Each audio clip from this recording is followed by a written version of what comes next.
modal verbs, can and could. And we're also going to talk about be able to. If you want to know what I did and still do to study modal verbs, you have to watch this video and finally learn how to use modal verbs for real. Hey friends, Teacher Prix here to help you talk to anyone, anywhere, anytime in English.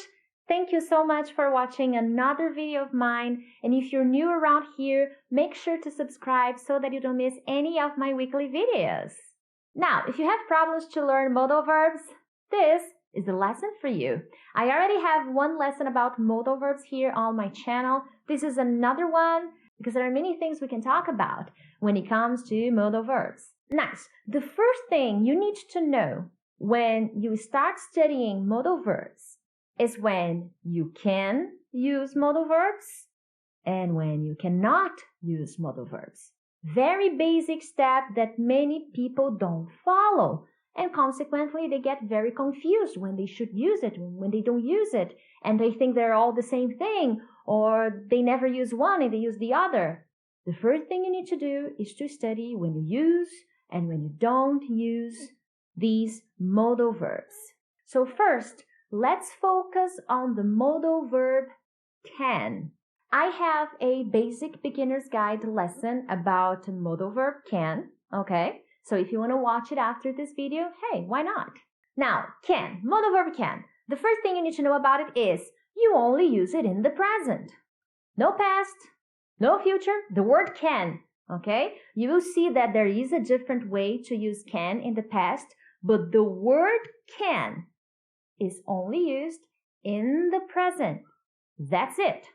Nothing else. The second thing you need to know about can is that there are specific situations when you have to use can. For example, permission. When you are asking for permission, you can use can. When you are talking about ability, you can use can to talk about ability. And remember, what's the tense? Simple present. Yes, if you said that, congratulations. And finally, you can also use can to talk about possibility. When you want to say that something is not possible, for example, you can use can. Now let's see some examples of ability, permission, and possibility. So as I said, you can ask for permission. For example, excuse me, can I open the window? Now, this is a very informal way to ask for permission. So whenever you use can to ask for permission, it's informal, it's more casual, okay? If you are talking to someone in a more formal way, can is not the best for you. The second thing, as I said, ability. And remember, in the present, today, in the current time, in this current moment, I use can to talk about my ability. So I can speak English. How about you? Can you speak English? Let me know here in the comments. I'm pretty sure you can. And the third thing I said, possibility, when we want to talk about, for example, things that are not possible. Let's say, come on, you can't be hungry. You had lunch 30 minutes ago. You can't be hungry. Does this happen to you? Do you have lunch and after like 30 minutes, you are starving to death? Let me know in the comments if this happens to you. It happens to me sometimes, I'm not gonna lie, and I'm not very proud of it, but I usually just have a snack or something to help me wait for the next meal. Now let's move on to the next one. Could. Could cannot be used in the present because could is the past of can, okay? First thing you need to know. It's used in the past and in other specific situations. Now, there are specific uses for could. Let's check them out, shall we? The first thing you need to do is that you can make a polite request with could. What is that supposed to mean? For example, if I'm going to ask someone for something, I can say, oh, could I get some water, please? This is a little bit more formal than can, okay? So instead of saying, can I get some water, I can say, could I get some water? Okay, in this kind of questions, when you're making polite requests, it's not in the past. It's just a polite way to ask, okay? So, could I get some water? Could you open the window, please? It's so hot in here. Now, remember, if you're talking to your friends, could is too formal, completely unnecessary. So focus on can if you're talking to people you like, people you know, and use could if you want to be a little bit more formal. You can also offer someone something. For example, you have a guest in your apartment or in your house, and then you want to offer them something. You want to offer them some water or something you have. You can say could I get you something to drink? Now, remember, it's formal, okay? It's not so natural. If your friends are sleeping over your place, you don't need to say could. You can say can, okay? So you can offer, you can ask questions, you can ask for permission with could in a little bit more formal way, okay? In a polite way. Now, as I said at the beginning, could is the past of can. So I can talk about an ability that I had in the past. So when I was a child, simple past, when I was a child, I could not run. So it's something I couldn't do, but today I can. Okay? So it is possible to use could just to talk about past abilities. So if I use can, I'm talking about present abilities. If I use could, past abilities. Now let's move on to the next one. Be able to. First thing you need to know is it's not a modal verb.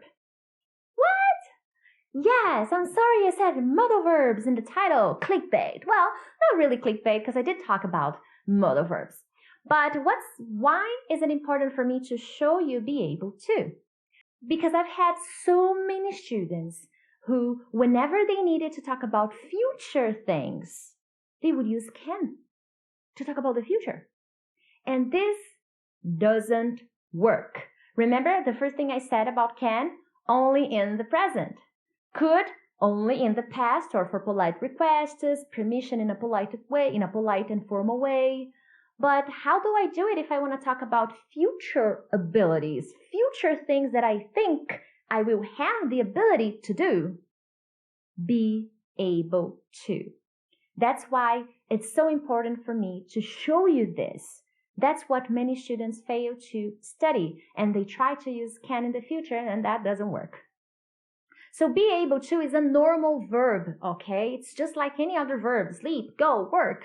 The difference is it's a little bit longer, be, verb to be. You need to conjugate verb to be, able to.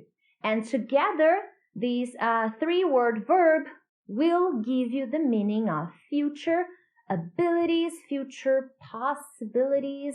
It depends on what you're talking about. So I can also use be able to in the present, in the past, with present perfect, because be able to is a very flexible verb. So depending on what you want to say, it's better to use be able to rather than can or even could. Let's see some examples. I haven't been able to sleep very well lately. Here, I use it present perfect. I haven't been able to sleep very well lately. It wouldn't work in the past. It wouldn't work in the present. The best one I have here is be able to because I can use it in different tenses. I can use it in the present perfect to give this idea of something that has been happening for some time.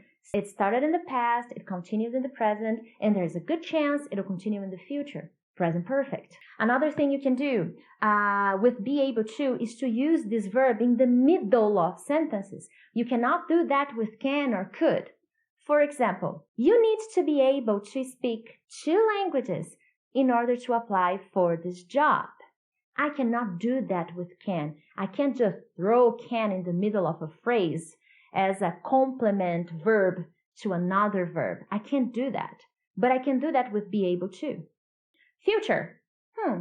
I will be able to travel when I finish all my projects. So I'm saying that I will have the possibility.